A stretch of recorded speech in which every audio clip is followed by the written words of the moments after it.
When I define myself as Darrell Sloan, and I'm just me, I'm making a mistake, because I'm saying that the only thing that is real about me is the body, mind, computer, machine here.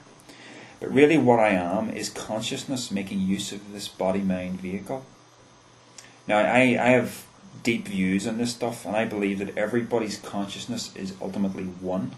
That the only thing that separates us all are these machines that we're using. That everything underneath the surface is one. That I'm not separate from you. That right now I am you, and you are me. We're both consciousness. We've just got different computers. Try to think of the body and the mind as a focal point for consciousness. It's kind of like this. It's kind of like if you imagine being forced to go through life wearing a pair of glasses that have the wrong prescription, so that you have to go through life with limited vision, not able to see properly. And then imagine one day the glasses break and they fall off, and suddenly you can see. I think that is what death is like. The experience of being in body-mind feels like all that we are, but this is literally an experience of partial sightedness, near blindness, in fact. And all death is this machine that's holding consciousness in this focal point. The machine breaks and consciousness expands. That's what I think happens. Obviously, that's not an opinion that I can justify in just a couple of minutes. But I would encourage you to watch the rest of the videos if you haven't done so already, and to read the book Reality Check, which you can read for free online. I go into this stuff in a lot more detail on there. I mean, another big coordinate in this is the fact that time isn't really moving forward. Consciousness exists in a realm beyond time itself. So in a sense, your afterlife is already happening right now. Everybody's afterlife is happening right now. All time is happening in an eternal present moment called now. It's big, deep stuff. And I think, wrapping your head around this sort of stuff will help you. It certainly has helped me. I mean, you mentioned the fact that you have a few more years.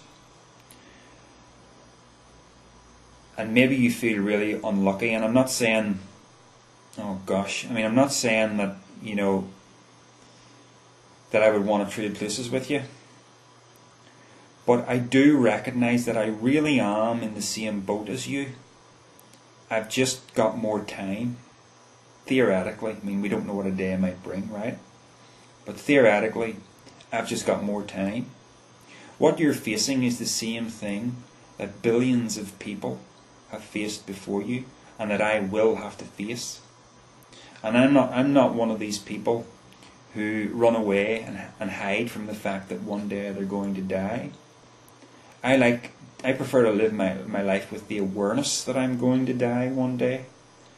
And when I used to be an atheist, because I was like that, with that awareness, every day I felt like a ticking clock, and I hated it. And when I was a Christian, I couldn't wait to die, because life was such an intolerable drudgery of constantly dealing with sin all the time. But now I've got a much more refreshing outlook on life. I see past, present and future rolled into one. I see life as little more than just a game. And life really is forever, because everything happens in an ever-present now. So I literally don't take life all that seriously. And I'm not afraid of death. I'm not afraid of what's beyond death, because I really do think that is the end of this body-mind computer. That is the end of the experience known as Darrell Sloan.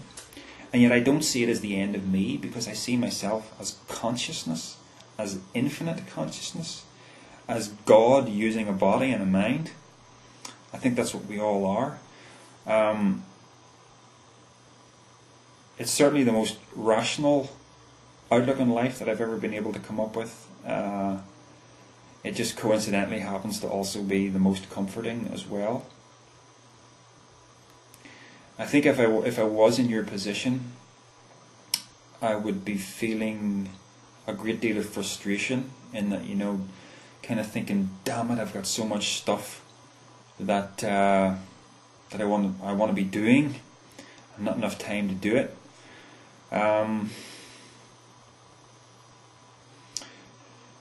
The one thing that I think you should maybe try to concentrate on is the fact that all of us are given a limited lifespan, and we're not really given this here to spend waiting for our death.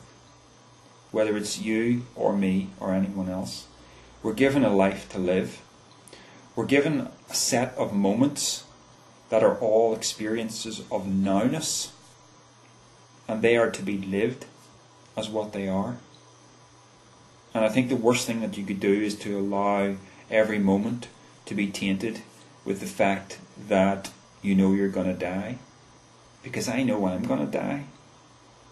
It's the same for all of us. Now, I don't know how much you can get on board with the sort of philosophical outlook that I have. It appears to be not for everyone. Some people have objected quite strongly to this way of thinking.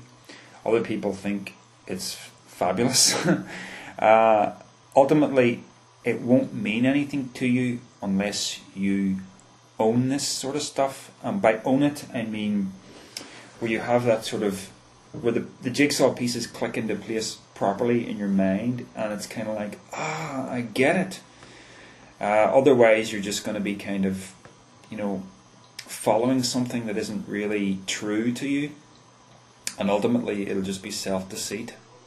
So I'm not going to encourage you just to believe things because I believe them, but I think it's worthwhile to spend some time deep in thought about what you consider to be some kind of ultimate truth, as best as our limited fallible minds can perceive it.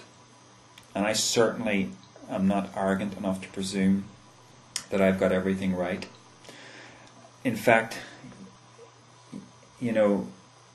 what people generally believe now is nothing like what they believed 2,000 or 3,000 years ago. Now, if we could fast forward from the present day to another 2,000 years in the future, assuming that the human race is still going to be there, is everybody going to believe in the same philosophy that I've got now? It seems pretty unlikely. I would think that the human race will have advanced in many ways if it's still around, and everything that we understand now just generally paves the way to something that we'll understand more later on in the future, and that has always been the way of things. So I don't have some kind of ultimate truth. I don't have some kind of answer that makes everything okay. I just have some things that I'm able to use that benefit my life, and I hope they may be able to benefit yours as well. So, thanks for writing.